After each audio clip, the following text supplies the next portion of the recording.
নমস্কার বন্ধুরা, বাস্তু টিপস ফর মানি, অর্থপ্রাপ্তির 6টি নিশ্চিন্ত উপায় ধনবান হতে মেনে চলুন। একজন মানুষ যখন আর্থিক সংকটের মধ্যে দিয়ে যায় তখন তাকে অনেক সমস্যার সম্মুখীন হতে হয়। তার জন্য এমন অবস্থার সৃষ্টি হয় যে অর্থ উপার্জনের পরেও টাকা তার কাছে থাকে না। অনেক সময় এমনও হয় যে আপনি যখন ভালো করার চেষ্টা করেন তখন জিনিসগুলো খারাপ হতে শুরু করে এবং আর্থিক উন্নতি বন্ধ হয়ে যায়। এমন পরিস্থিতিতে অর্থ লাভের অনেক উপায় বাস্তুশাস্ত্রে বলা হয়েছে। বাড়ির ইতিবাচক শক্তি এবং পরিবারের সুখ ও সমৃদ্ধির জন্য কিছু বাস্তু টিপস দেওয়া হয়েছে। জেনে নিন এই বাস্তু টিপস সম্বন্ধে।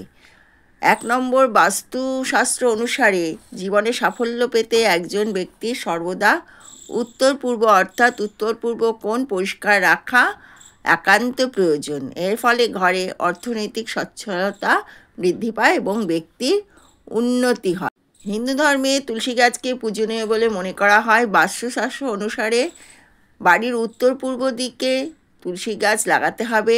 এটি ঘরের ইতিবাচক শক্তি নিয়ে আসে এবং অর্থনৈতিক সুবিধা দেয়। বাস্তুশাস্ত্র অনুসারে বাড়িতে সবুজ গাছ লাগাতে হবে, কিন্তু কাঁটাযুক্ত গাছ কখনোই লাগাবেন না। সবুজ গাছ আপনাকে পজিটিভ ভাইবস দেবে, কাঁটাযুক্ত গাছ আপনাকে নেগেটিভ এনার্জি দেবে। তার ফলে নেগেটিভ এনার্জি দিলে আপনার বাড়ির কখনো উন্নতি হবে না, অর্থনৈতিক অবনতি হতে থাকবে আর কখনোই উন্নতি হবে না। ফলে কাঁটাযুক্ত গাছ বাড়িতে কখনোই লাগাবেন না। শাস্ত্র অনুসারে পূজার স্থান সবসময় উত্তর পূর্ব দিকে করা উচিত, এতে ঘরে অর্থনৈতিক সুবিধা আসবে। বিশ্বাস করা হয় উত্তর দিকে কুবেরের অভিমুখ, সেই জন্য আপনারা আলমারি বা আপনাদের টাকা পয়সা রাখবার জায়গা অবশ্যই উত্তর পূর্ব দিকে করবেন। এতে আপনাদের অর্থ সঞ্চয় হবে, অর্থ বাড়বেও।